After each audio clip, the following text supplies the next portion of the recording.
지금 우리는 법화경 제13품 권지품을 공부하고 있습니다. 권지품. 오늘은 116쪽부터 보겠습니다. 116쪽을 펴시기 바랍니다. 그리고 방금 문자 메시지를 통해서 경기도 성남시에 살고 계시는 공덕님 법우님께서 출석을 하셨습니다. 공덕님 법우님께도 반가운 인사를 드립니다. 116쪽을 보시면 인욕의 옷을 입고 경을 설하리라. 여기부터 이제 오늘 공부하겠습니다. 먼저 함께 경문을 소리내서 읽어보겠습니다. 그때 여러 보살들이 함께 소리를 내어 개송어로 말하였습니다. 원컨대 염려하지 마십시오. 부처님께서 열반하신 뒤 공포스러운 나쁜 세상에서 저희들이 널리 설하겠습니다. 여러 무지한 사람들이 욕하고 매도하거나 칼과 몽둥이로 때리더라도 저희들은 마땅히 모두 참겠습니다. 악한 세상의 비구들은 삿된 지혜로 마음은 왜곡되어 얻지 못한 것을 얻었다 하며 교만한 마음이 가득할 것입니다. 여기까지 경문을 함께 읽어봤습니다. 그 경문 중에서 보면은 부처님께서 열반하신 뒤 공포스러운 나쁜 세상이다. 그런 말이 나옵니다. 경문 읽은 두 번째 줄, 세 번째 줄에 나오잖아요. 부처님께서 열반하신 뒤 공포스러운 나쁜 세상이다. 지금 우리가 살고 있는 이 시대가 그렇다 그 말입니다. 지금의 사바세계가 바로 그런 세상입니다. 자기 자신뿐만 아니라 남도 존중하지 않고 무시하는 세상. 특히 요즘에 보면은 생명을 경시하는 그러한 사건들이 많이 일어나잖아요. 생명을 경시하는 세상이기 때문에 이러한 세상을 이제 이러한 세상이기 때문에 우리는 사바세계를 가리켜서 가민세계다 그렇게 말하죠. 가민세계다. 이 사바세계라고 하는 것은요, 우리가 참지 않으면 살 수 없는 세상. 그래서 서가모니 부처님께서 교화하는 땅을 말합니다. 우리 중생들이 갖가지 고통을 참고 견디어야만 살아갈 수 있는 세상이다. 그래서 이 사바세계를 가리켜서 가민토다 그렇게 번역을 하죠. 가민세계다 그러잖아요. 가민세계. 견딜 감자 참을인자. 참고 견뎌야만 살아갈 수 있는 세상이다. 그래서 가민세상이다 그렇게 말합니다. 참고 견뎌야만 살 수 있는 세상이다 그런 말이죠. 그래서 가민에 기댈 때자를 더해서 견디고 참고 기다리면 사바세계의 어지간한 일은 다 해결이 된다는 거죠. 그래서 어떤 방향이든 앞뒤에 깔린 연기의 이치, 인연의 도리를 제대로 이해만 한다면 다 해결되는 것과 같다 그랬습니다. 이 법화경에서 특히 이제 우리가 주목해야 되는 이 대목이 어디냐면 악한 세상의 비구들이다. 방금 우리가 읽은 경문 밑에서 두 번째 줄이죠. 악한 세상의 비구들은 삿된 지혜로 마음은 왜곡되어 얻지 못한 것을 얻었다 하며 교만한 마음이 가득할 것입니다. 그랬습니다. 악한 세상들의 비구들, 법화경의 가르침을 따르는 보살들을 괴롭히는 악한 세상의 비구들이란 구절입니다. 이것은 교단 중심의 불교, 출가 중심의 불교를 지향하면서 대승불교의 새로운 바람이 부는 것에 대한 거스르고 반대하는 사람들을 말하죠. 우리 불교에는 이제 사부대중이라고 그래서 비구, 비구니, 우바세, 우바이, 사부대중이 있잖아요. 이제 비구, 비구니는 이제 출가한 남녀 스님 중에서도 구족계를 이제 받은 그러한 그 정식 승려들을 얘기하는 것이고요. 예비 스님은 3위3인이고요. 비구, 비구니, 우바세, 우바이는 청신사, 청신녀. 그래서 제가 불자 중에서 불법승 삼보에 귀하고 그리고 계를 기본적인 제가 불자가 받아 지녀야 될 5계를 받아 지니고 실천하는 불자들을 우바세, 우바이라고 그럽니다만 우리 불교에는 비구, 비구니, 우바세, 우바이의 사부대중이 있는데 여기서 비구를 거론했어요. 악한 세상의 비구들은 그랬거든요. 왜 그랬냐면 부처님 당시에 교단의 중심은 비구였기 때문입니다.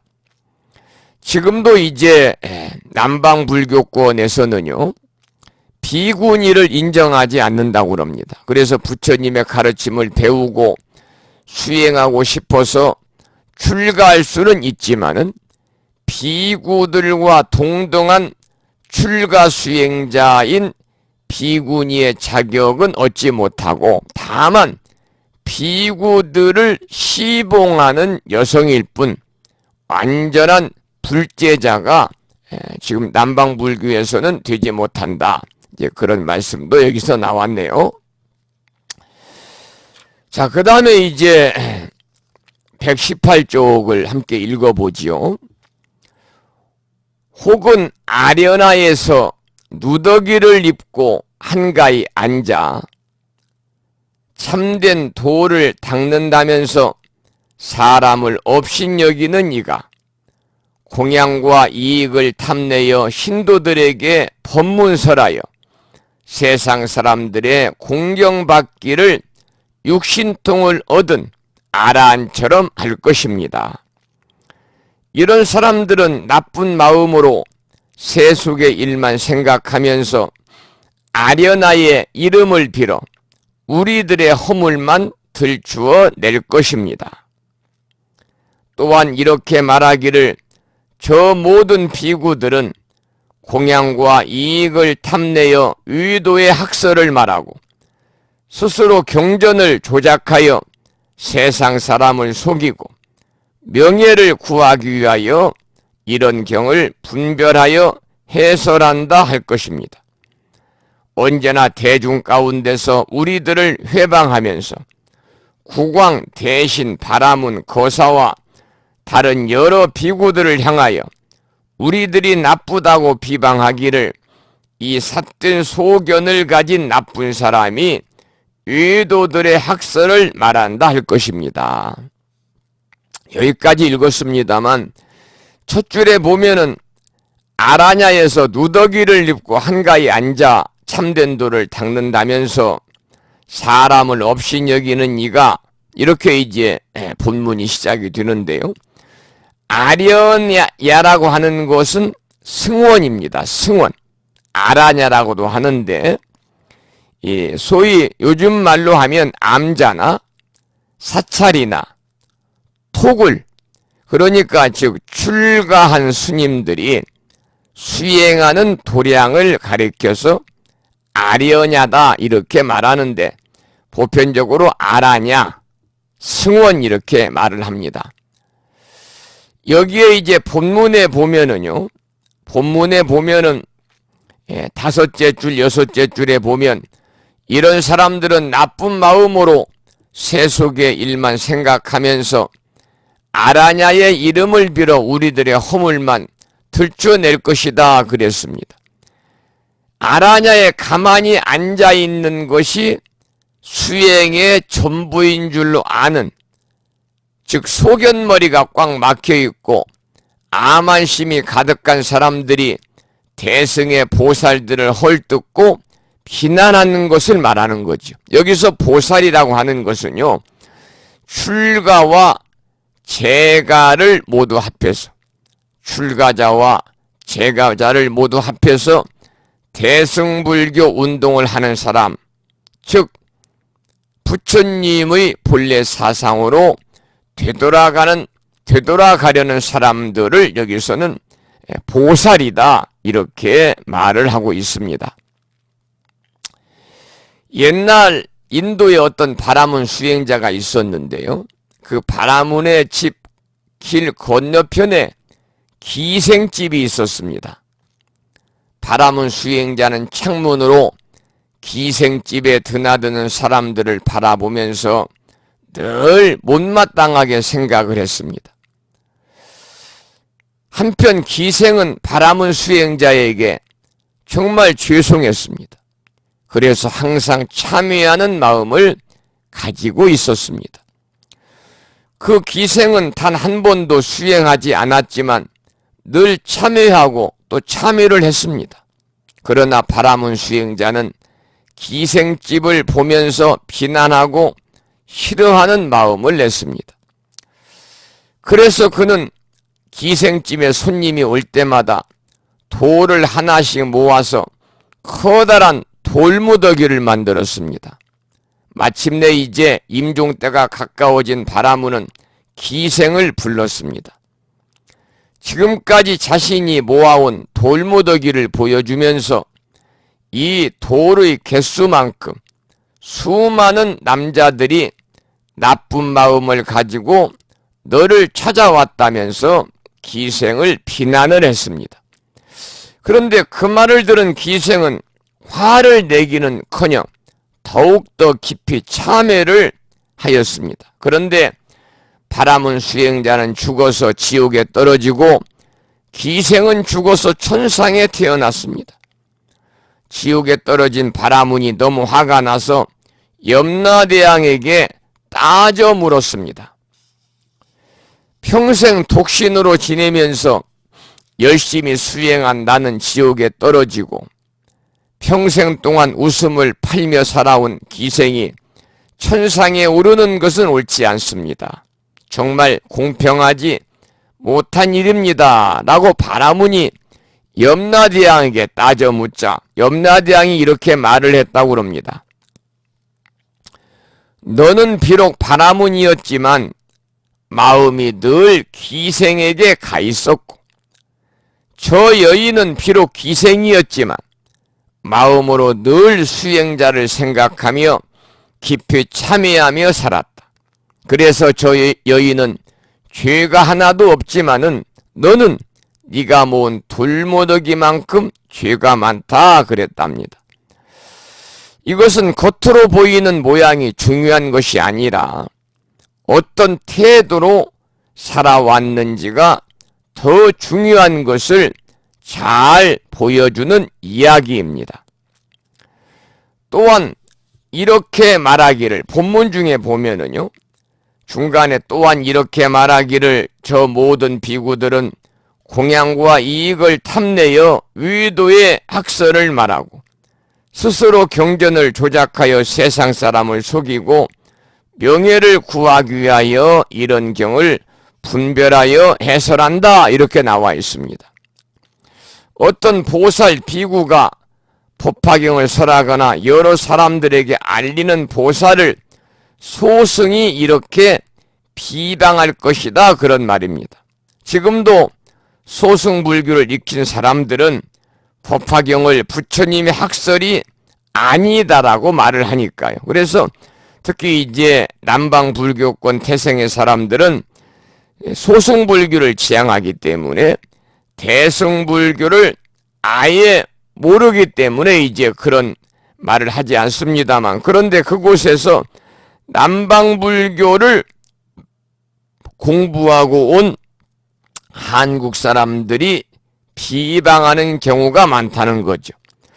이 법화경의 가르침을 따르는 사람들은 초기에는 참으로 숱한 고초를 겪으면서 법화경을 호지해 왔습니다. 결국 법화경이 뛰어난 가르침이고 부처님의 근본 사상이 잘 표현되었다는 것을 인정받아서 마침내 대승불교가 인도에서 승리를 하게 되죠. 그 후에 대승불교의 가르침이 중국과 우리나라를 비롯한 북방으로 펼쳐진 것입니다. 중국, 대만, 우리나라, 일본 이쪽이 대승불교권이고, 그리고 이제 남방불교권이죠. 남방불교권. 동남아시아 남방불교권이 소승불교권입니다. 그리고 경전 중에 보면, 우리가 읽은 경전 중에 보면은 스스로 경전을 조작하여 세상 사람들을 속이고 명예를 구하기 위하여 이런 경을 분별하여 해설한다고 비방할 것이다. 이런 얘기가 나옵니다. 우리가 이제 자신의 이익과 명예를 얻기 위해서 스스로 경전을 조작해서 이것이 진짜 불교다라고 주장한다는 말입니다. 잘못된 말이죠. 대승불교 경전은 부처님 당시에 편찬된 것이 아니기 때문에 대승은 불설이 아니라는 대승 비불설을 주장하는 사람들과 말과 같다 그 말이죠. 대승불교의 경전은 부처님 당시에 편찬된 것이 아니죠. 부처님께서 사후에 이렇게 이제 편찬이 된 것입니다. 어쨌든 누가 편찬했든 언제 만들어졌든 간에 그 사상이 부처님 가르침의 본질에 부합하고 존재의 실상을 제대로 꿰뚫은 것이라면은 그것이 바로 불설이고 우리가 따라야 할 가르침인 것이죠. 언제나 대중 가운데서 우리들을 회방하면서 국왕, 그건 마지막에 나오잖아요. 언제나 대중 가운데서 우리들을 회방 118쪽입니다. 국왕 대신 바라문 거사와 다른 여러 비구들을 향하여 우리들이 나쁘다고 비방하기를 이 삿된 소경 가진 나쁜 사람들이 의도들의 학설을 말한다 할 것입니다 라고 나와요. 이런 비방을 얼마나 많이 들었으면 경전에까지 기록을 했겠습니까? 경전에 등장할 정도로 그만큼 법화경의 사상, 대승불교의 사상이 초기에는 엄청난 곤욕을 치르면서도 살아남아서 오늘날 우리들의 손에 이르렀다는 것을 알 수가 있습니다. 80억 나유타 보살들의 서원이 계속되고 있습니다. 그 보살들 중에는 비구와 비구니, 우바세와 우바이들이 사부 대중이 다 포함이 되어 있죠. 법화경을 호지하고 법화경을 전법하겠다는 서원을 실천하는 데는 가장 중요한 것이 무엇보다도 인욕이 필요한 것입니다. 인욕. 그래서 이 대목이 바로 인욕의 옷을 입고 경을 설하리라 그런 제목이거든요. 인욕이 가장 중요하죠. 온갖 비방과 고난을 참고 견디면서 때를 기다리지 못했다면 도저히 이겨낼 수가 없었을 것입니다. 인욕이라고 하는 것은 참을 수 없는 것조차도 참는 수행이 바로 이제 인욕이고, 인욕 바라밀이라고 그러잖아요. 우리가 육바라밀 중에서도 보시, 지계 세 번째에 나오는 것이 바로 인욕 바라밀입니다. 인욕 바라밀. 그래서 인욕이라고 하는 것은 기본적인 불교 수행법 중에 하나입니다마는 치욕스러운 일도 참는다. 치욕스러운 일 참는다. 물론 이제 이 깊이 들어가면은 인욕은 참는다는 의미도 있습니다마는 한편으로는 욕됨을 용서한다. 그런 뜻도 있고 더 나아가서는 다른 사람들의 고통조차도 기꺼이 받아들인다고 하는 그러한 넓은 의미의 그러한 뜻도 담겨 있습니다. 그래서 우리가 수행 중에서도 인욕바라밀 수행이 육바라밀 중에 하나입니다마는 대단히 중요한 것이죠. 우리가 자기에게 거슬리는 일이 있다 하더라도 마음을 가라앉히고 참고 견디고 노력하는 거잖아요. 그래서 이 참고 인내하는 것을 우리가 이제 가리켜서 인욕바라밀이다 그렇게 말하지. 욕된 것을 참는다.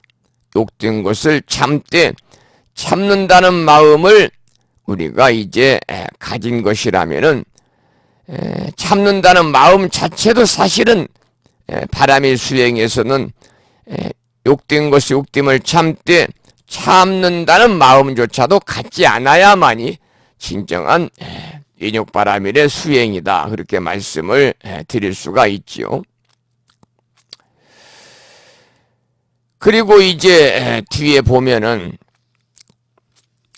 지금의 우리들이 이제 이 모든 과정이 다 지나간 후이기 때문에 대승불교도 잘 알고 또 이제 우리가 밀교도 이제 알게 되고 밀교 그 우리나라에서는 밀교종단이 대한불교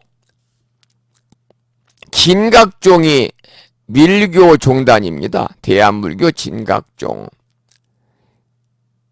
그래서 이 밀교는 이 대일열애의 비밀스러운 가르침이다.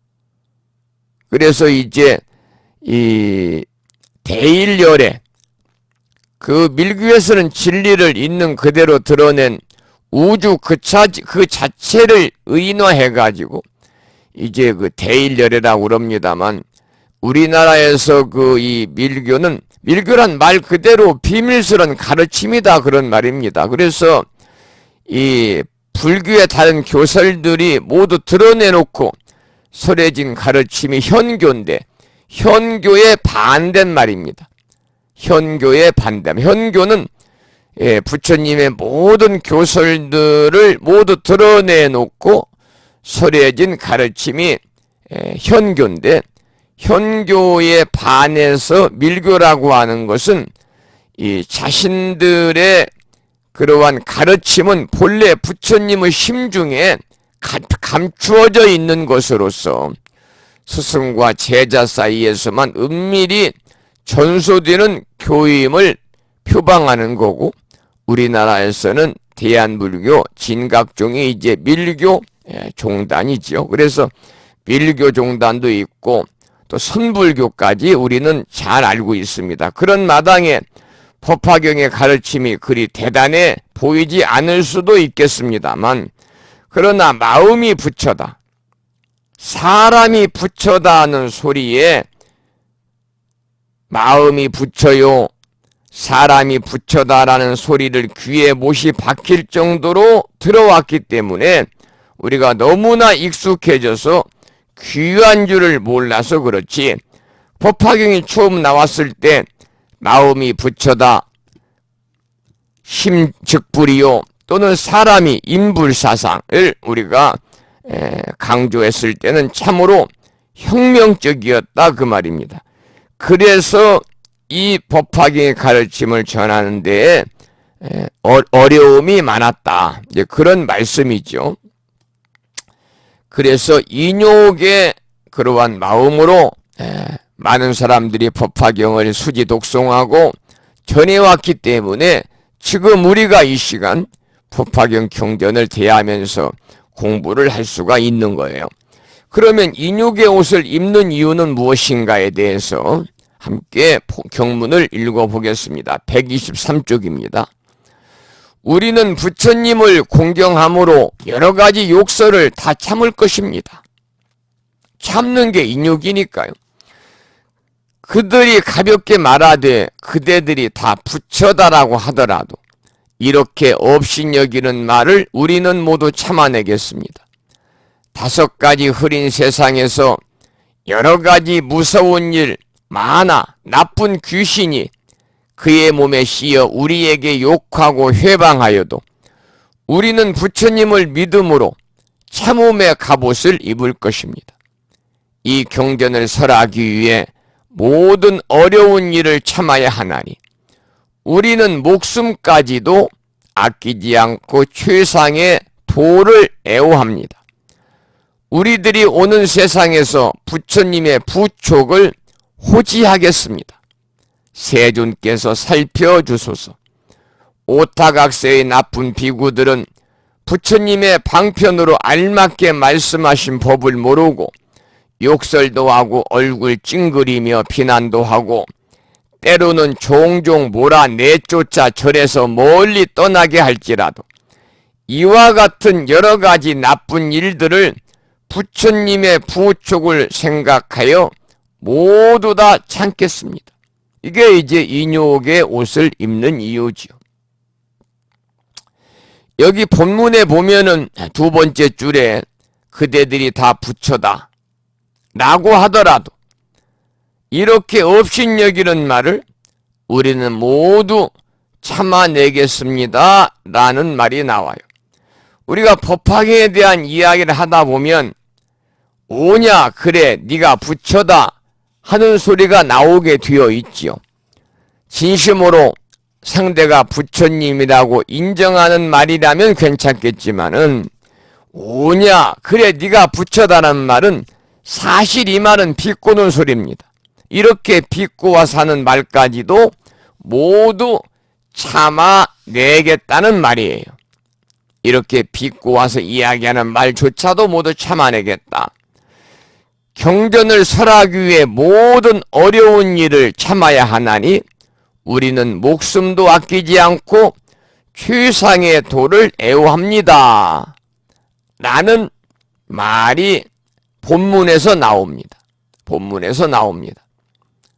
이 경전을 설하기 위해 모든 어려운 일을 참아야 하나니 우리는 목숨도 아끼지 않고 최상의 도를 애호합니다. 그러니까 부처님의 제자 가운데서 여러분 설법 제일로 이렇게 불리는 제자가 부르나 존자거든요. 부르나 존자. 이 설법 제일이라는 별칭을 가지고 있잖아요. 부르나 존자가. 예, 그런데 부르나 존자는 설법 제일이에요. 설법 제일. 이 설법 제일인 부르나 존자가 사실은 이제 여기에 나와 있는 것처럼 순교를 합니다. 순교. 부르나 존자가 순교를 해요. 인륜 도덕도 없고 아주 무도한 사람들이 사는 수로나라고 하는 서쪽 나라의 불법을 전하러 갔다가 결국은 순교를 하고 말았지만은 그 덕분에 수로나라는 그 서쪽 나라에 불교가 전해지게 되지요.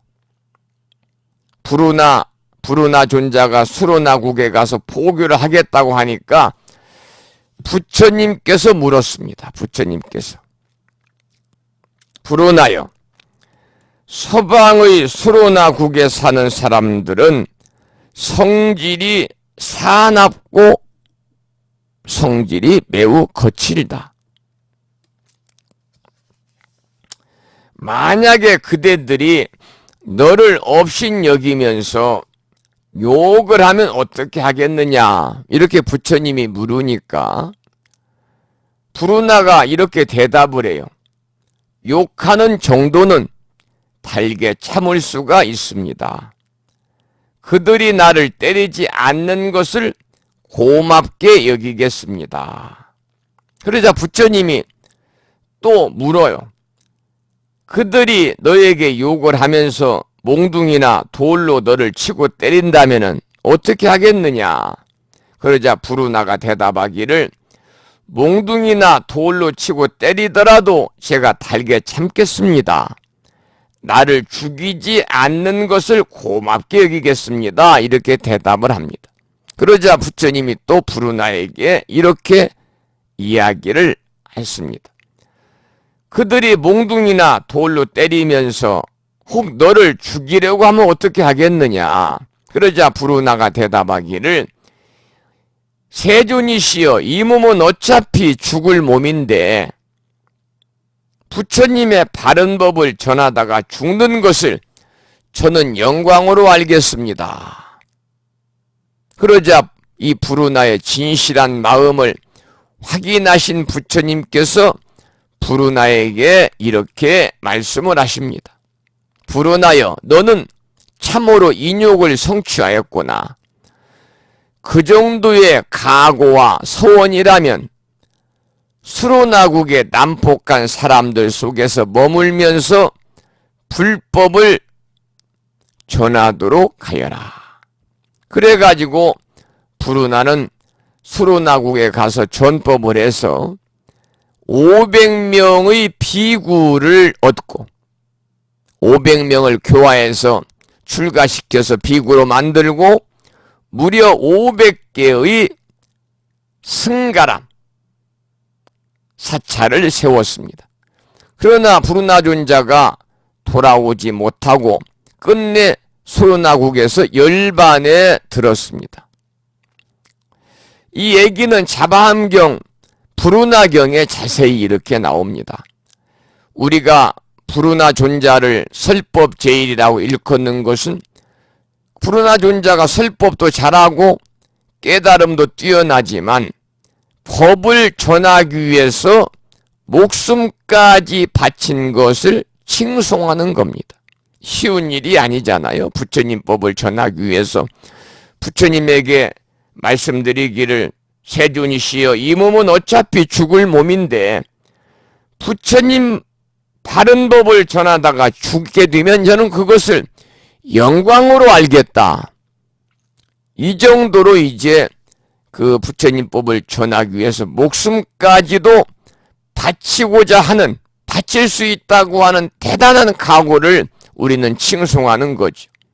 사실은 인욕행이 아니면 이러한 혁명적인 사상을 전하기는 참으로 어려웠겠죠.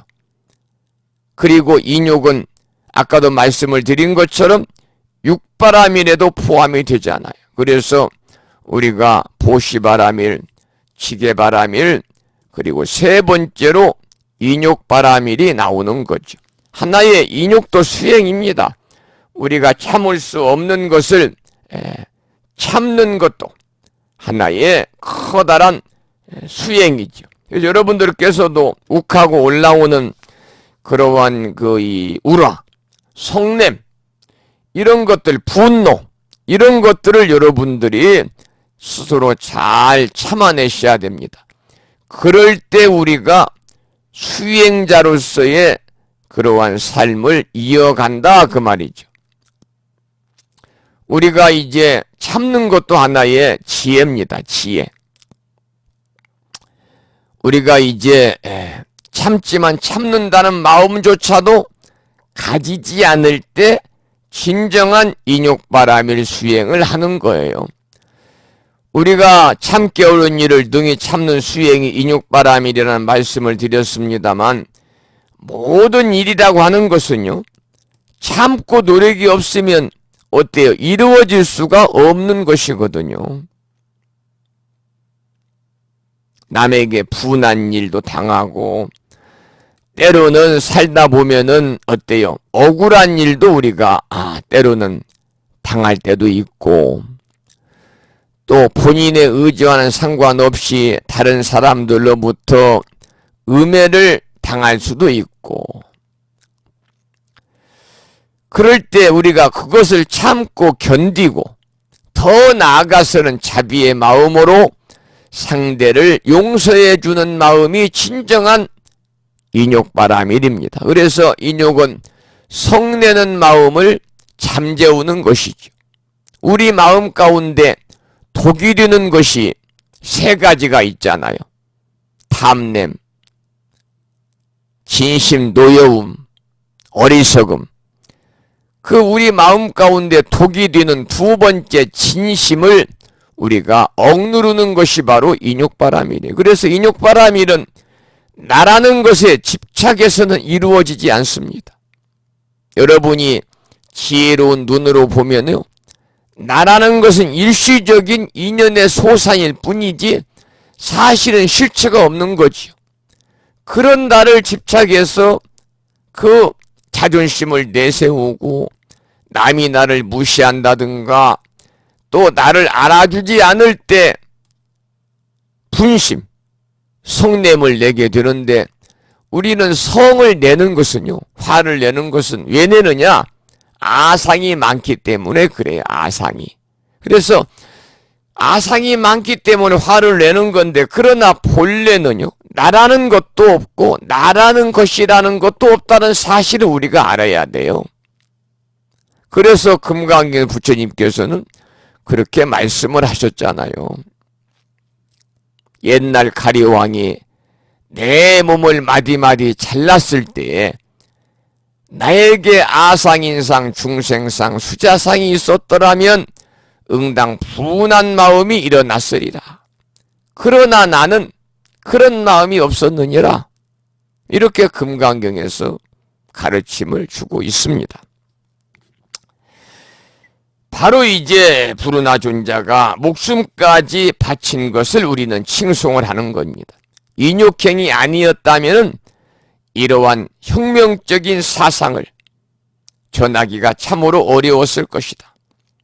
우리는 사바세계에 살기 때문에 어느 정도의 차이는 있을지언정 누구나 참고 견디고 기다리면서 살지 않으면 안 됩니다. 여러분도 일상의 삶을 잘 되돌아보십시오. 참고 견디고 기다리지 않으면 우리가 살아갈 수가 없어요. 그래서 사바세계가 아까도 말씀을 드린 것처럼 가민세계다. 가민세계. 가민세계다. 우리가 가민토다 그래요. 견딜 감자를 써요. 견딜 감자. 참을인자. 견뎌야만이 살아남을 수 있는 세계가 사바세계고, 그 세계가 바로 가민세계요. 가민토다 그 말입니다. 우리가 각자 처한 상황과 조건이 다르다고 할지라도 참고 견디고 기다려야 하는 것은 똑같습니다. 아무리 비닐옷을 입었더라도 물에 빠진 사람이 물에 젖는 것은 마찬가지거든요. 우리가 흔히 잘 쓰는 말로 참을인자 셋이면 살인도 면한다, 그런 말이 있잖아요. 옛날 어느 시골 암자에 고승이 살고 있었습니다. 아랫마을에 어떤 농부가 있었는데 평생 농사를 열심히 지어서 재산을 어지간히 모았습니다. 가까운 곳에 절이 있고 또 덕 높은 큰 스님이 계시니 내가 평생 써먹을 수 있는 공부를 배워야겠다고 생각을 했습니다. 그래서 이 농부는 쌀 한 대를 정갈한 자루에 담아가지고 절에 찾아가서 스님께 드리고 청했습니다. 스님, 제가 농사짓고 재물을 모으느라 공부를 못했습니다. 그러니 평생 제가 써먹을 공부를 가르쳐 주십시오. 이 말을 들은 스님이 그 농부를 물끄러미 바라보다가 다음에 오게 라고 대답을 했습니다. 다음에 오게, 다음에 오시게. 그래서 이 농부는 혼자 생각하기를 좁은 소견으로 이 쌀 한 대가 너무 적어서 그런가 보다 라고 생각을 하고 며칠 뒤에 쌀 한 마를 지고 다시 절에 찾아갔습니다. 그리고 또 스님에게 이렇게 부탁을 했습니다. 스님, 공부 좀 가르쳐 주십시오. 제가 평생을 써먹을 공부를 가르쳐 주십시오. 그러자 스님이 또 다음에 오시게 라고 하는 것이었습니다. 농부는 이 쌀 한 말로도 부족한가 싶다. 쌀 한 마리 부족해서 다음에 오라고 한 것이 아닌가라고 생각을 하고 이번에는 쌀을 무려 한 가마니를 지고 며칠 후에 다시 절을 찾았습니다. 이 쌀 한 가마니를 이제 시주하면 틀림없이 공부를 가르쳐 줄 것이라고 생각한 농부는 스님에게 다시 간청을 했습니다. 스님, 이제는 가르쳐 주십시오. 제가 평생 동안 써먹을 공부를 가르쳐 주세요. 그러자 스님이 조그마한 종이 한 장을 접어서 주면서 이것을 집에 가서 펴봐라. 평생 써먹고도 남을 것이다 라고 말을 했습니다. 이 농부는 자그만치 쌀 한 가마니에다가 전에 가지고 갔던 한 말, 그 전에 가지고 한 대, 한 가마니 한 말 한 대를 주고 얻은 귀중한 종이기 때문에 스님이 준 종이를 꼭 쥐고 얼른 집에 내려와서 살그머니 펴부었더니 거기에는 한자로 참을인자 한자가 쓰여 있었다고 합니다. 바로 우리 사바세계에서 평생 동안 써도 남을 공부이고 세세생생 우리가 해야 할 공부가 바로 뭐냐? 참고 견뎌내는 인욕이다 하는 것을 이 이야기를 통해서 다시 한번 우리가 마음에 담아야 되겠습니다. 인욕이다. 그래서 인욕바라밀이 대단히 중요하다. 이제 그런 말씀을 조금 전에 제가 이제 부연해서 설명을 드리면서 했습니다마는 인욕바람이라는 나라는 것에 집착해서는 이루어지지 않습니다. 나라는 것에 집착을 하지 않아야 됩니다. 성내는 것도 나라는 것에 집착이기 때문에 성을 내는 것이거든요. 그래서 인욕이라는 것은 성내는 것을 잠재우는 것이요. 그리고 살아가면서 인욕바람이는 참기 어려운 일을 능히 참는 수행이라는 말씀을 드렸잖아요. 남에게 분한 일, 또 때로는 억울한 일을 당했을 때, 자존심이 상하는 그런 일을 당했을 때 그것을 참고 견디고 상대를 용서까지 해주는 마음. 참는 거에서 끝나는 것이 아니고 상대를 용서해주는 마음까지를 가져야 진정한 인욕바라밀이에요. 조금 전에 제가 인욕은 성내는 마음을 잠재우는 것이라고 그랬잖아요. 그래서 우리 마음 가운데 독이 되는 것이 세 가지가 있다는 말씀을 드렸죠. 탐진치. 그 중에 두 번째 진심을 억누르는 것이 뭐냐? 바로 인욕바라밀입니다. 그래서 사람들은 나라고 하는 아상에, 나라고 하는 집착에서 살기 때문에 이렇게 조그마한 일만 가지고도 상대를 미워하고 또 용서하지 못하고 욱하는 그러한 진심이 올라오고 그러는데, 사실은 우리가 이 성을 내는 것 자체도 보면은요, 집착 때문에 그래요. 나라고 하는 집착. 아상이 많기 때문에 성을 내는 겁니다. 아상이 많기 때문에. 나에게 집착을 하기 때문에 자존심을 내세우는 것이고, 나라는 거에 집착하기 때문에 남이 나를 무시하거나 남이 나를 알아주지 않을 때 성을 내는 거예요. 그 아상이 많기 때문에. 우리가 아상을 내려놓는 것도 우리가 인욕 수행이다. 그러나 본래는 나라는 것도 없습니다. 나의 것이라는 것도 사실은 없다. 이것을 우리가 알아야 된다. 이제 그런 말씀을 드립니다. 자, 126조 우리는 세존의 사자다. 127쪽에 이제 경문을 함께 읽어보겠습니다. 여러 마을과 도시에서 불법을 구하는 사람이 있으면 우리들은 그의 처소에 가서 부처님께서 부초가신 법을 설하겠습니다. 우리들은 세존의 심부름꾼이라, 심부름꾼이 사자입니다. 세존의 심부름꾼이라 대중 속에 있어도 두려움이 없습니다. 우리들은 마땅히 법을 잘 설하리니 부처님께서는 편안히 계십시오. 우리들은 세존과 시방에서 오신 모든 부처님 전에 이러한 소원을 말씀드리니 부처님께서는 저희들의 마음을 아실 것입니다. 우리는 모두 다 세존의 심부름꾼이다 그 말입니다.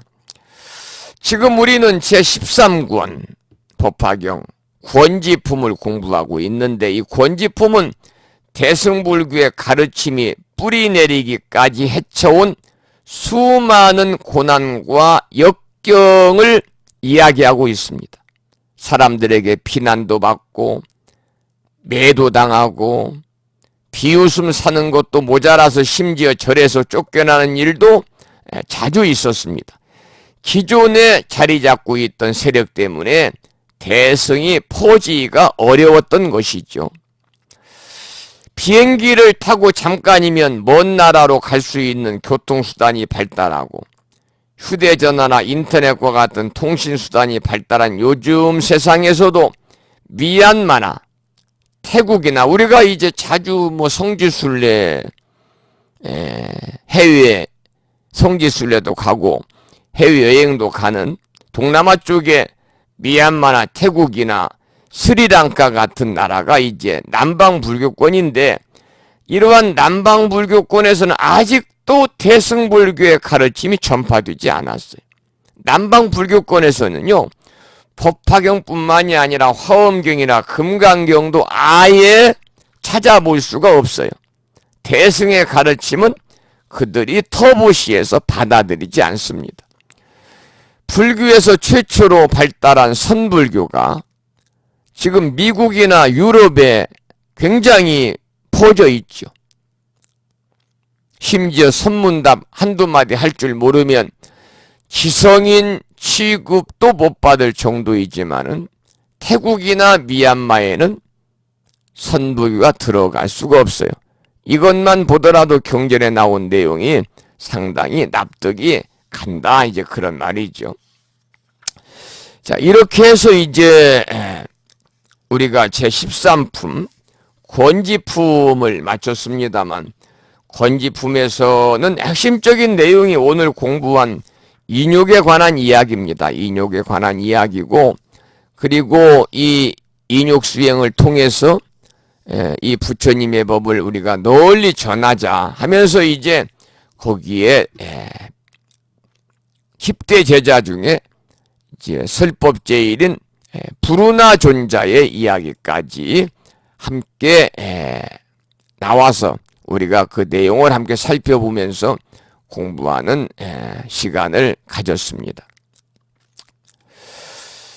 우리가 이제 견디기 어려움을 견디는 것이 인욕바라밀인데 바로 이 인욕 수행이 중요하다, 이제 그런 말씀인데, 아까도 이제 말씀을 드렸습니다만 이 가리왕의 이야기,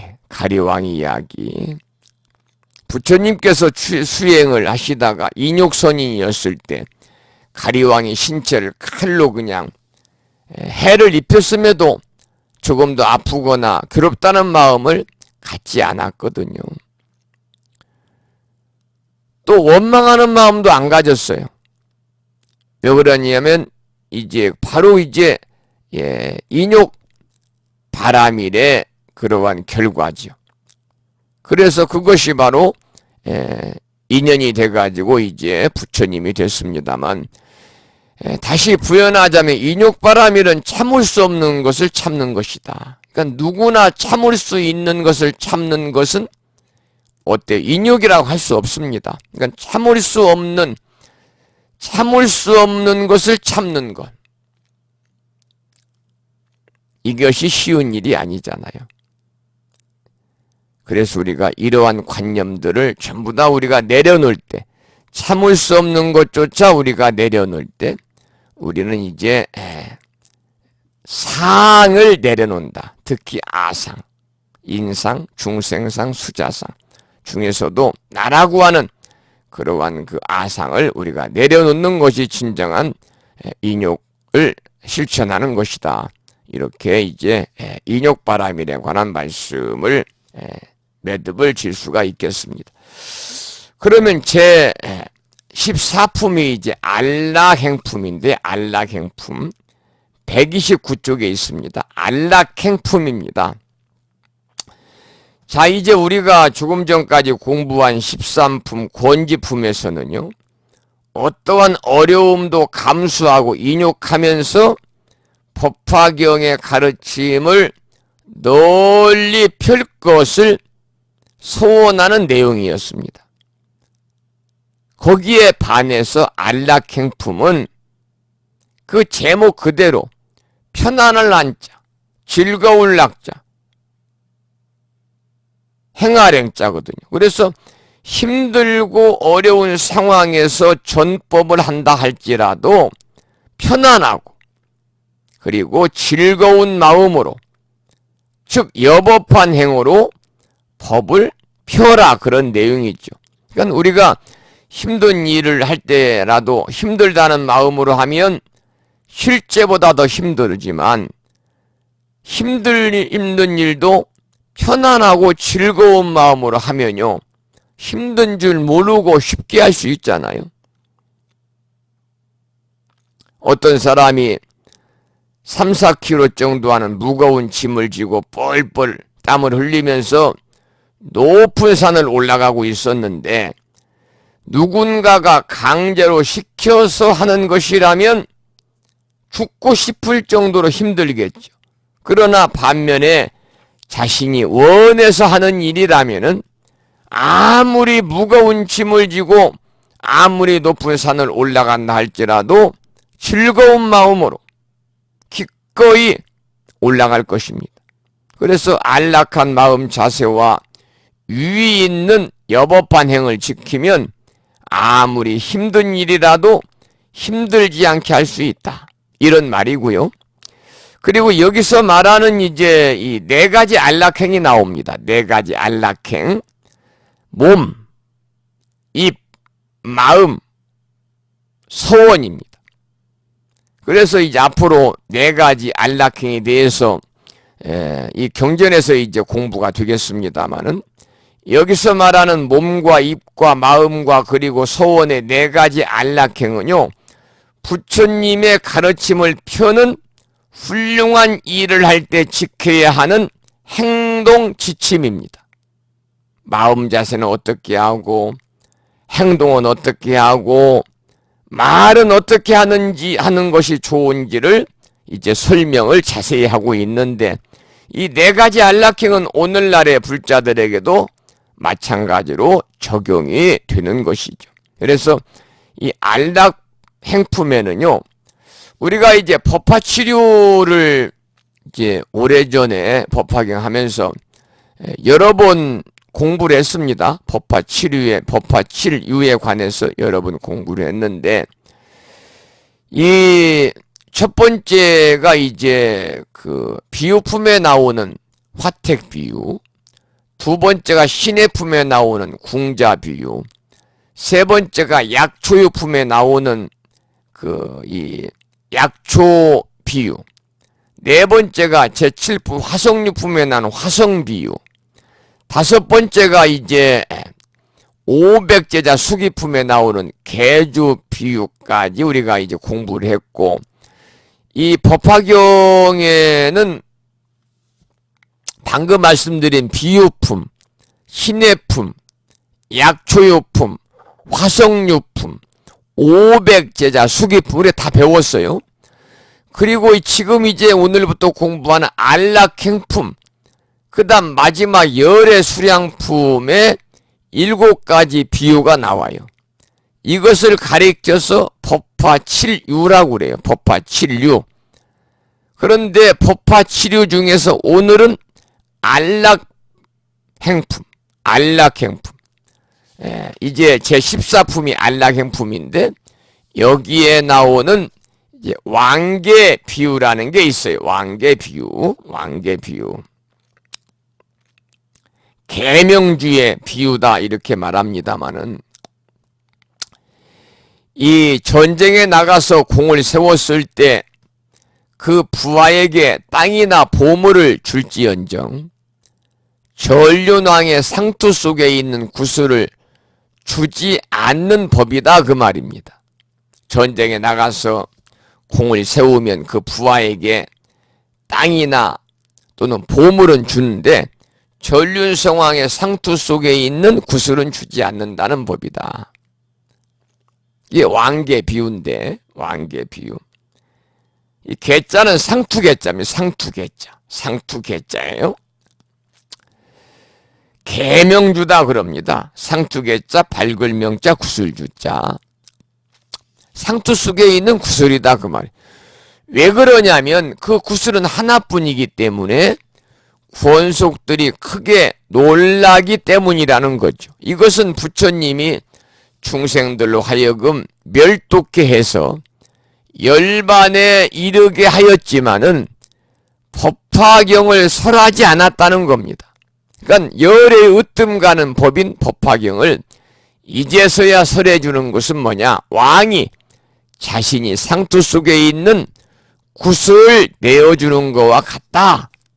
그런 말이니까 대단히 중요한 그 비유품이 되겠지요. 상투 보석의 비유다 그래요. 상투 보석의 비유다.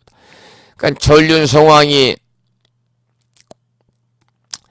이제 오직 자신의 후계자에게만 상투 속에 있는 단 하나밖에 없는 보석을 주는 것과 마찬가지로 부처님께서는 우리를 후계자로 생각하고 모든 가르침을 베푼다는 그러한 이 비유가 상투 보석의 비유인데 개주유다 이렇게도 말합니다. 개주유다. 상투계자 구슬주자. 그래서 전륜성왕은 부처를, 상투는 여기서 전륜성왕은 부처를 가리켜, 상투는 소승의 가르침을 가리키고 대승은 대승의, 구슬은 대승의 가르침을 이야기하는 거죠.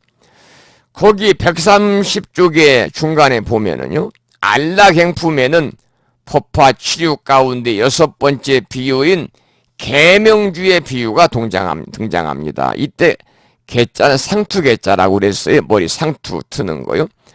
한 전륜성왕이 여러 나라를 정복할 때 전쟁에 공을 세운 병사에게는 아까 말씀을 드린 것처럼 밭이라든지 집이라든지 보배구슬이라든지 코끼리 말 등을 이제 상으로 하사를 했지만 왕의 상투 속에 넣어둔 보배구슬은 주지 않았다. 그러나 가장 큰 공을 세운 부하에게는 왕의 상투 속에 넣어둔 보배구슬을 준다는 내용입니다. 그러니까 지금까지 나온 이 5가지 비유는 모두 부처님의 대자비심으로 법화경의 가르침을 널리 설한다는 전법을 주 내용으로 하고 있는데, 그러나 6번째 이 계명주는 법화경이 여러 경전 가운데 최상의 경전이고 열애가 부처님이 비밀히 간직해온 가르침이고, 또한 법화경이 그 공덕이 매우 크다는 것을, 법화경을 수지 독송하면 그 공덕이 매우 크다는 것을 강조하고 있는 비유가 바로 법화치료 중에서 6번째 나오는 개주유, 정수리 정자 구슬주자를 쓰는 정주유, 이렇게도 이야기를 하고 있는 거죠. 그런 131쪽에 보겠습니다. 법화경은 어떻게 설하는가? 경문을 함께 읽어보겠습니다. 그때 문수살이 법왕자 보살 마살이 부처님께 말씀드렸습니다.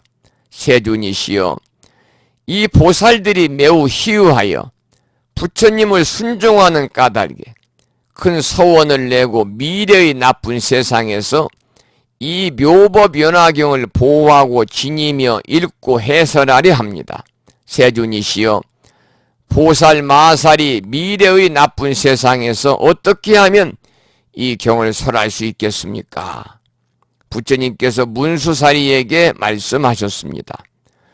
만일 보살 마살이 미래의 나쁜 세상에서 이 경을 설하려면 4가지 법에 편안히 머물러야 하느니라. 여기까지 경문을 읽었어요.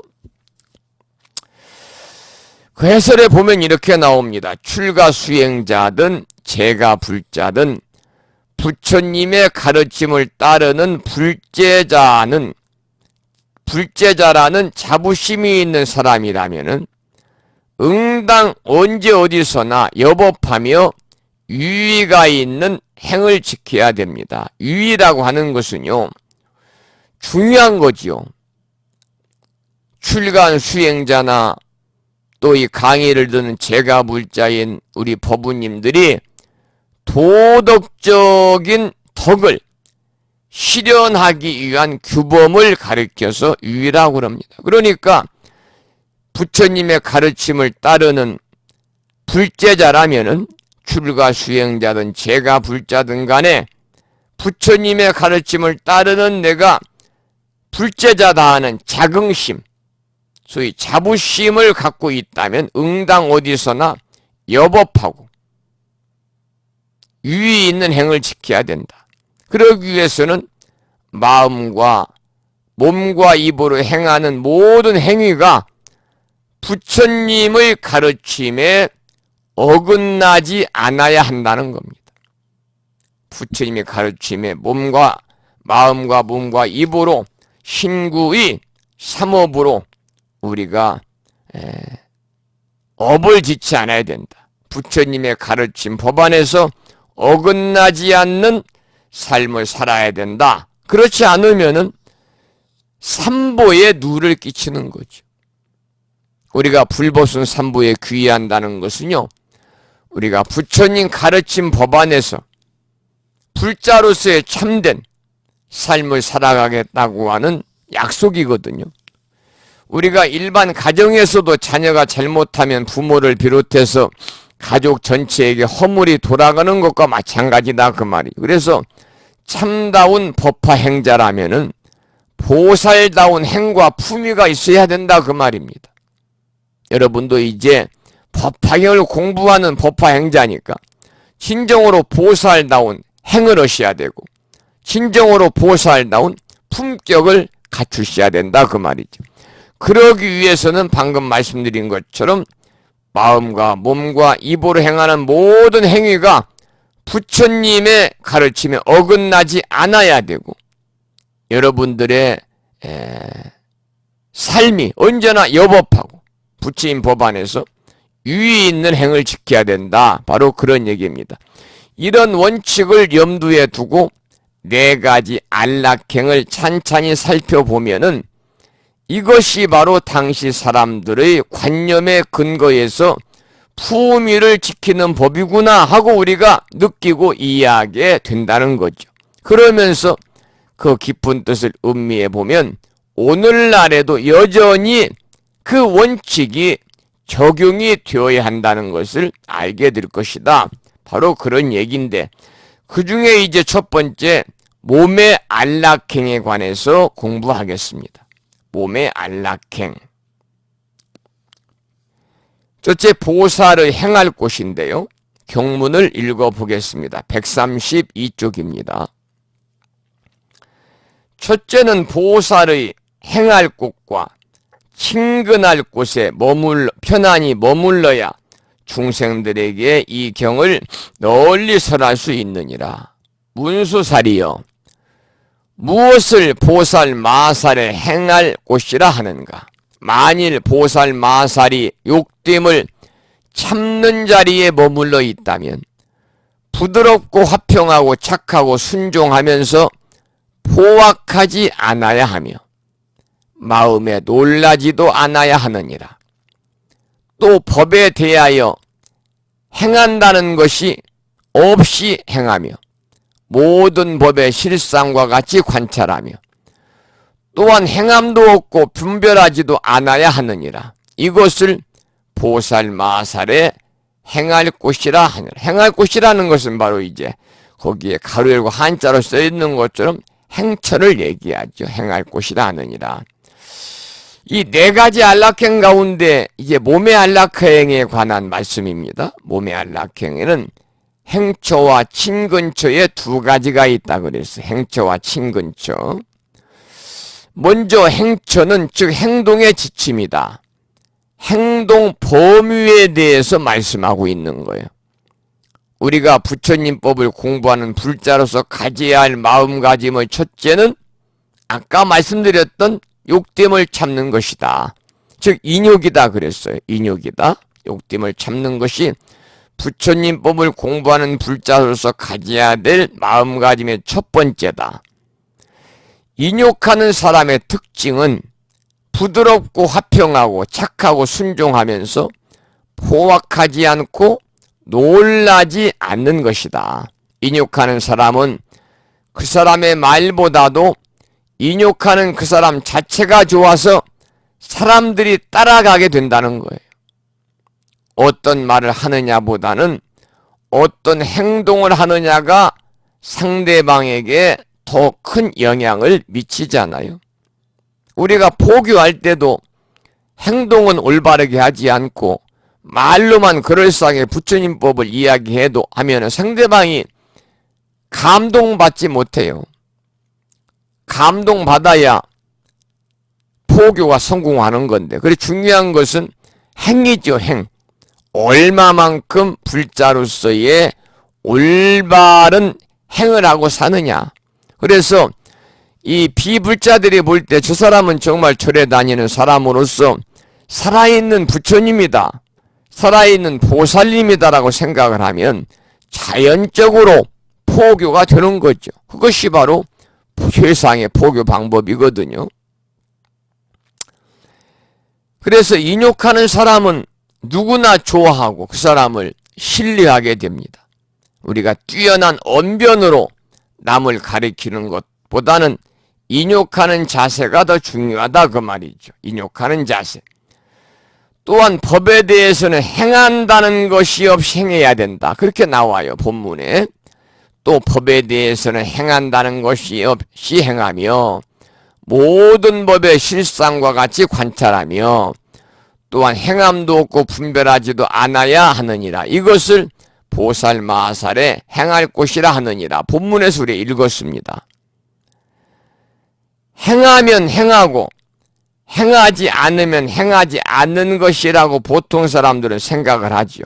그런데 이 대목처럼 행한다는 것 없이 행한다는 것, 그리고 행하되 행함이 없고 행하지 않되 또한 행한다는 역설은 세속적인 논리, 일반적인 논리로는 이해하기가 좀 쉽지 않습니다. 이 말은 불교의 독특한 경지를 드러내는 것이기 때문에 세속적인 논리에 맞지 않더라도 우리가 그 이치를 이해하려면 이런 표현에 익숙해져야 된다. 그리고 마지막에는 모든 법의 실상과 같이 관찰하라, 그런 말이 나오잖아요.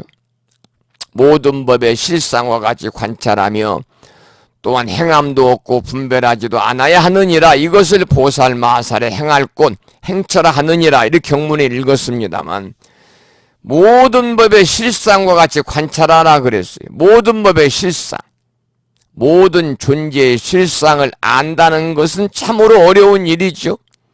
풀 한 포기 나무 한 그루를 두고도 그 참모습이 과연 무엇인지 우리는 판단하기가 어렵습니다.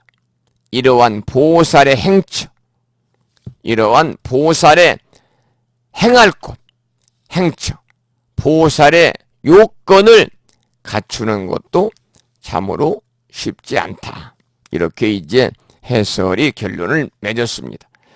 134쪽의 경문을 읽어보겠습니다. 그러면 보살의 첫째 친근할 곳은 무엇인가? 함께 읽어보죠.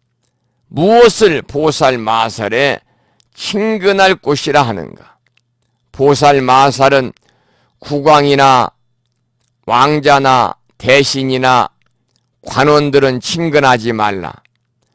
또 모든 의도인 범지나 니건자들과 세속의 문필을 일삼는 이와 의도의 서적을 찬탄하는 이와 루가야타와 루가야타를 거슬리는 이를 친근하지 말라. 또 흉악한 장난과 서로 때리고 씨름하는 일과 나라연 등의 가지가지 장난꾼들을 친근하지 말라. 여기서 루가야타와 니라연이라는 말이 나옵니다만 뒤에 자세하게 설명이 됩니다. 그래서 이따가 설명을 드리도록 하고요. 로가야타는 이제 순세위도 유물론적인 쾌락주의자를 말합니다. 로가야타, 쾌락주의자를 말하고, 나라연이라는 것은 이제 마술이나 서커스를 하면서 재주를 부리는 사람들입니다. 여기서 이제 친근에 관한 얘기인데, 친근이라고 하는 것은 가까이 교제하는 겁니다. 가까이, 지날 진짜 가까이 교제하는 것을 가리켜서 우리가 이제 친근이다.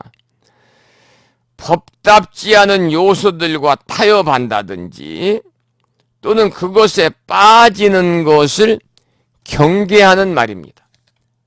법답지 않은 요소들과 타협한다든지, 우리가 서로 친해가지고 사이가 가까운 게 친근이니까요.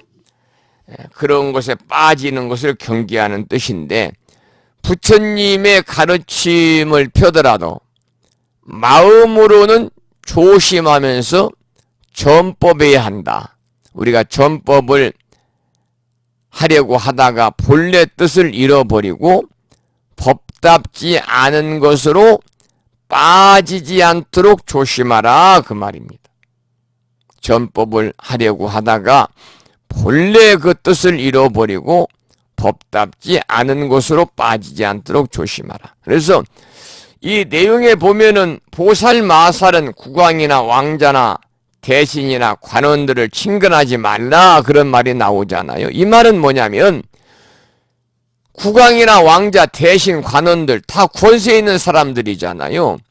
이러한 권력과 세력이 있는 사람들의 뒷심을 통해서 자신의 이양을 구한다든지 하는 목적을 가지고 의도적으로 그들에게 가까이 다가가면서 타협하지 말아라, 그 말이에요. 그들과 의도적으로 가까이 하면서 타협을 하지 말아라. 또한 불교가 아닌 다른 종교를 믿는 사람들과 세속적인 문학이나 철학을 좋아하는 사람들과도 가까이 하지 말아라 그랬잖아요. 세속의 문필을 일삼으니와 위도의 서적을 찬탄하니와도 친근하지 말아라. 아무리 고상한 것이라도 세속적인 유의에 빠지는 것은 부처님의 가르침이 아니기 때문에 그래요.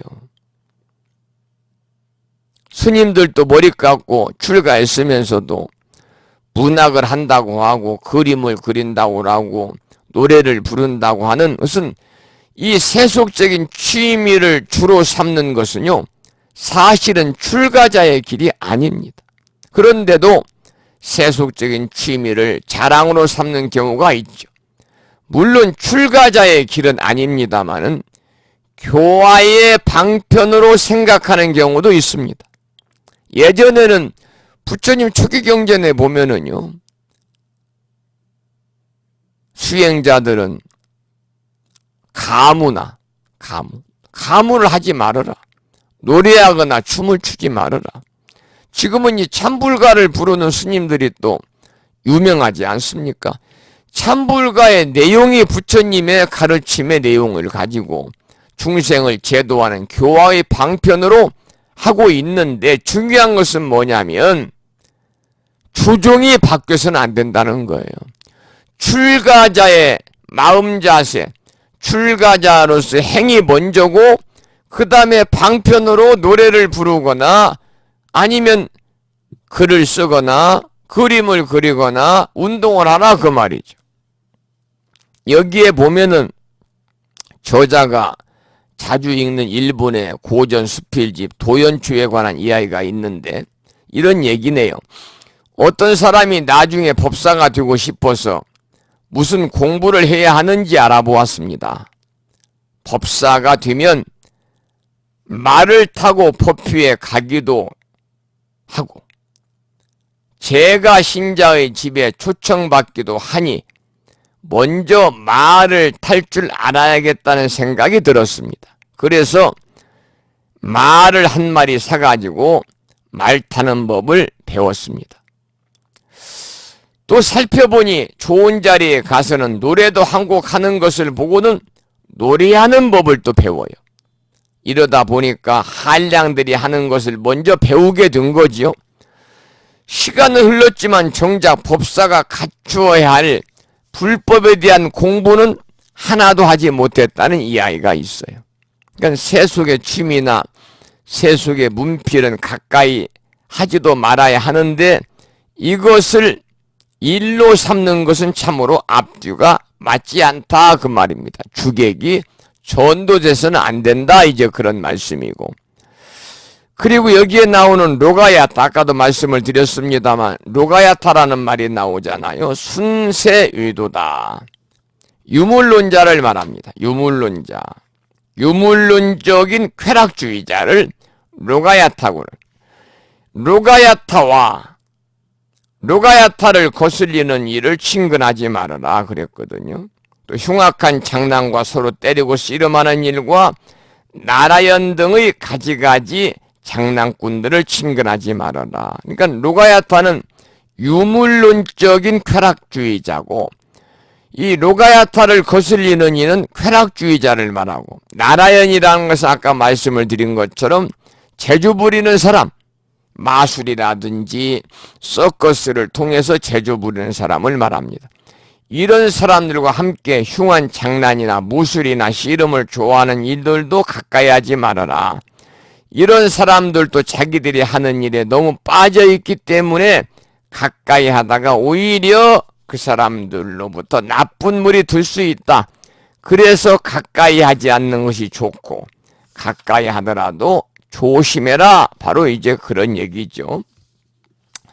136쪽의 경문을 읽어보겠습니다.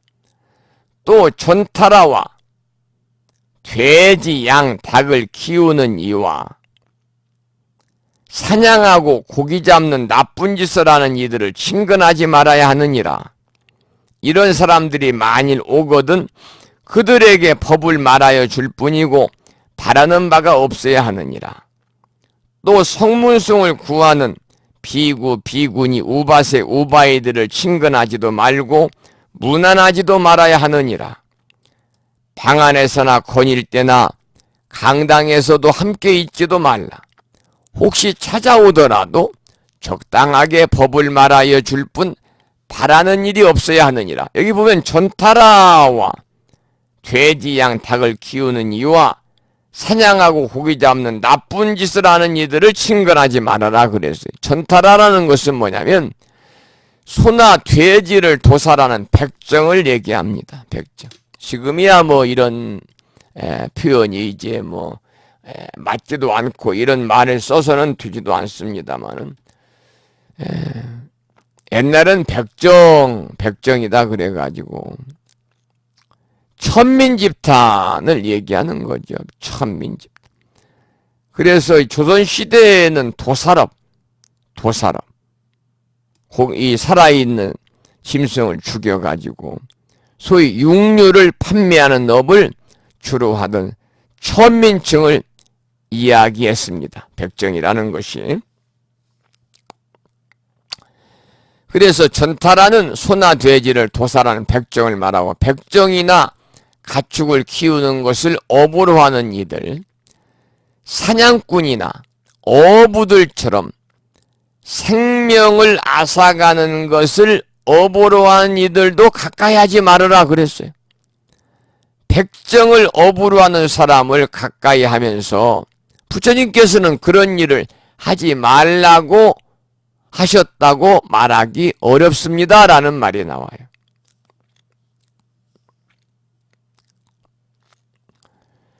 이 말은 뭐냐면 그 사람에게 다른 직업을 구해줄 수 있는 처지도 아니라면 생계를 포기하라고 하기는 참으로 어렵겠지.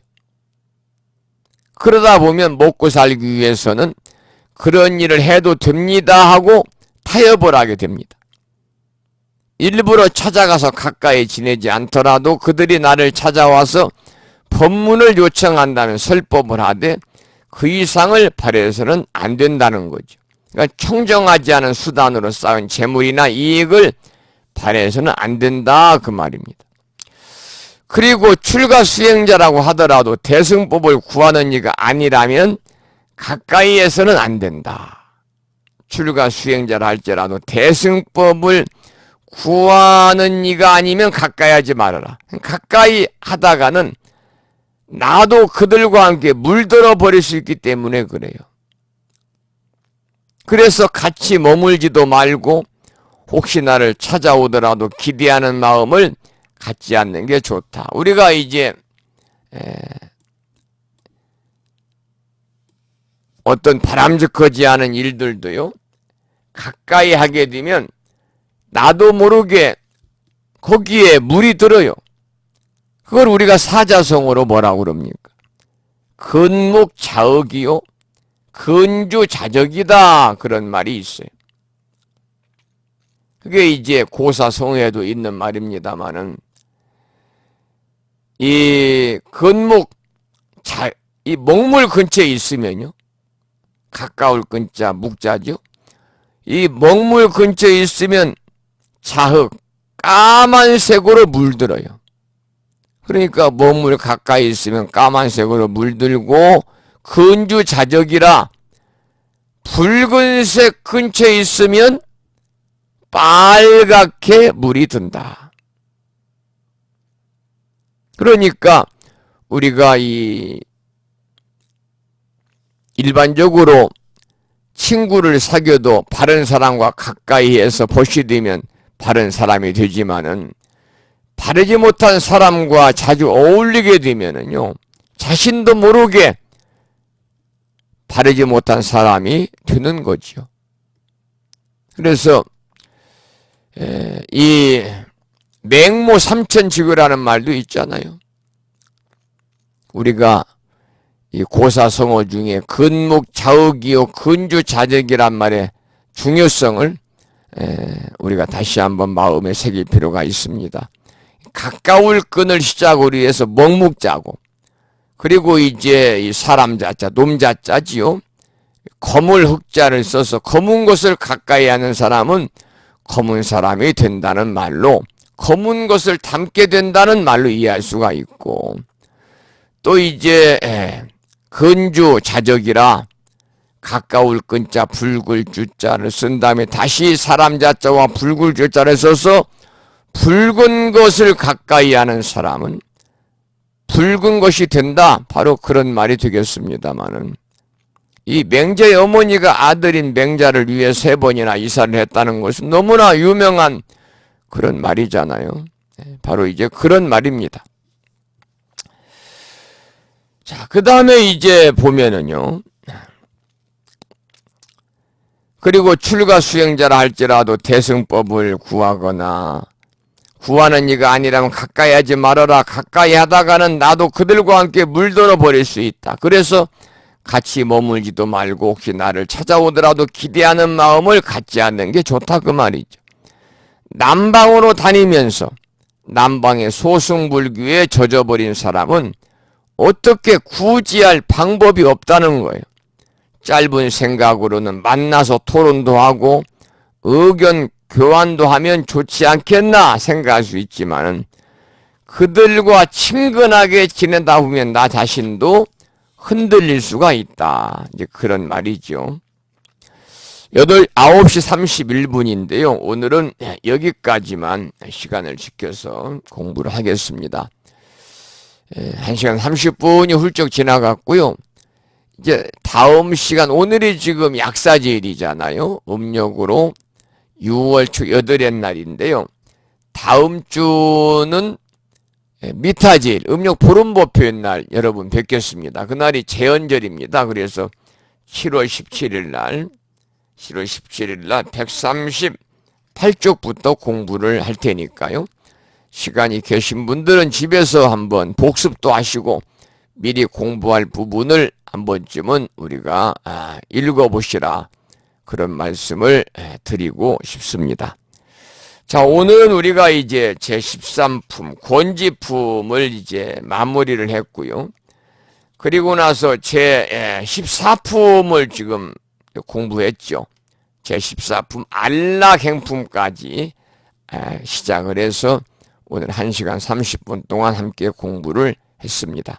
함께 참여하신 법우님들에게 노고의 감사를 드리고, 이제 강의 중간에 또 출석하신 분이 계신지 출석 확인을 해서 정리를 좀 해놓고 오늘 강의 마치겠습니다. 네. 금윤화 법우님께서 9시 15분에 출석을 하셨습니다. 충남 당진에 살고 계시는 금윤화 법우님 반갑습니다.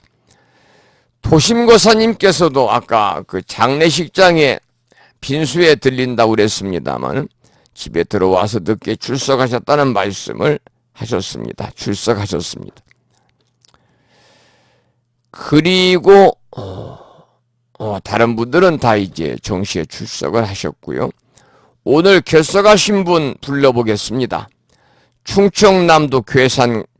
충청북도 괴산군의 법공거사님이 결석을 하신 걸로 되어 있고, 충청남도 보령시의 선덕신 법우님이 결석을 하셨고, 인천광역시의 천진화 법우님은 한 달 내내 계속 결석을 하고 계시네요. 여기 세 분이 오늘 결석을 하셨습니다만, 결석도 어쩌다 한 번쯤 결석하셔야지 이렇게 한 달 이상 결석하시면요 흥미가 떨어지고 관심이 줄어들어서 자칫 중도에 탈락하는 경우가 많습니다. 그러니까 될 수 있으면 결석하지 마시라, 그런 말씀도 드리고 싶고요.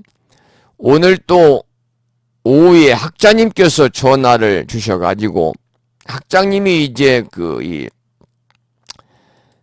발의를 하신 겁니다만은, 무자문불교대학 제1회 경전암송대회에 관한 말씀을 잠깐 나눴습니다. 학자님하고.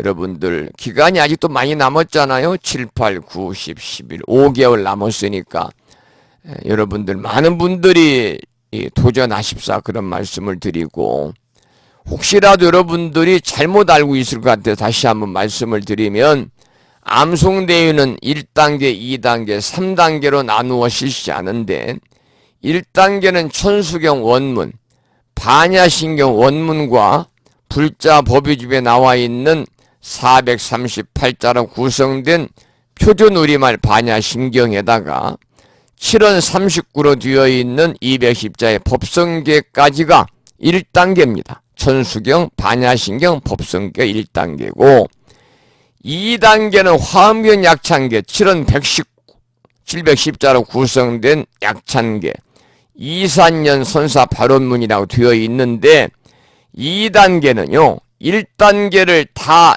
포함해서 약찬계와 이산년 선사 발언문까지를 외워야 2단계 통과가 되는 거예요. 이해가 되시죠?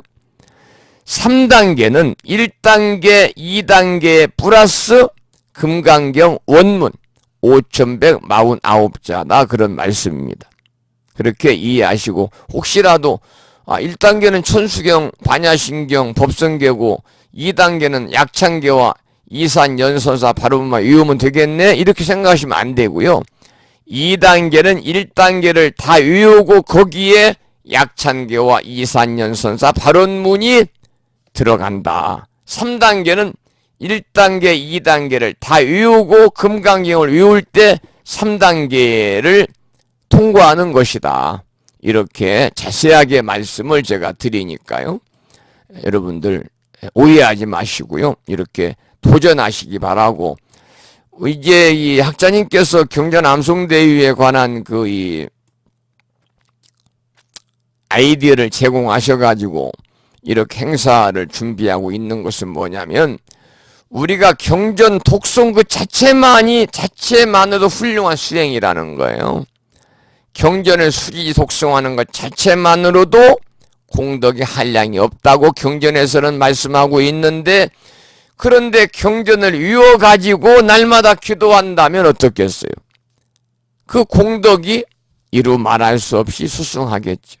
그리고 경전을 우리가 읽으면 읽을수록 독송하는 습관을 몸에 배게 하는 일이니까 그것이 바로 우리가 일상생활의 수행이요, 더 나아가서는 그것이 바로 우리가 깨달음으로 가는 하나의 징검다리가 될 수 있다. 그래서 경전 암송과 경전 독송에 그러한 생활화를 하기 위해서 무창 불교대학에서 경전 암송대회를 12월 1일 날 일요일 날 하기 때문에요. 아직도 시간이 5개월 남았습니다.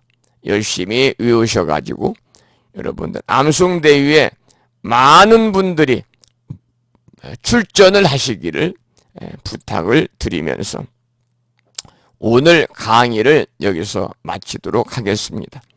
1시간 40분 동안 늦은 시간에 이렇게 중간에 쉬는 시간도 없이 강의를 했습니다만, 강의는 저야 뭐 항상 하니까 그렇다고 그러지만 이렇게 또 일상의 삶 속에서 낮에 힘들게 일하시고 집에 오셔가지고 저녁에 이렇게 늦은 시간까지 딱딱한 강의를 들어주신 우리 법우님들에게 감사의 말씀을 드리면서 수고하셨다는 말씀을 드리면서 오늘 강의를 여기서 마치도록 그렇게 하겠습니다. 이 카페를 통해서 이렇게 많은 분들이 또 수고해 주셨다는 말씀을 주시고 문자 메시지 주셨습니다만 일일이 제가 이제 답장을 통해서 감사의 말씀을 드리지 못하는 점도 널리 양해해 주시기를 바라면서 오늘 강의를 마치겠습니다. 9시 40분이고요. 밤이 깊어가고 또 장마철입니다. 여러분들 건강하시기 바랍니다. 편안히 주무시기 바랍니다. 지금까지 무창보 불교대학 불심사에서 진어 성종이었습니다. 여러분 대단히 고맙습니다.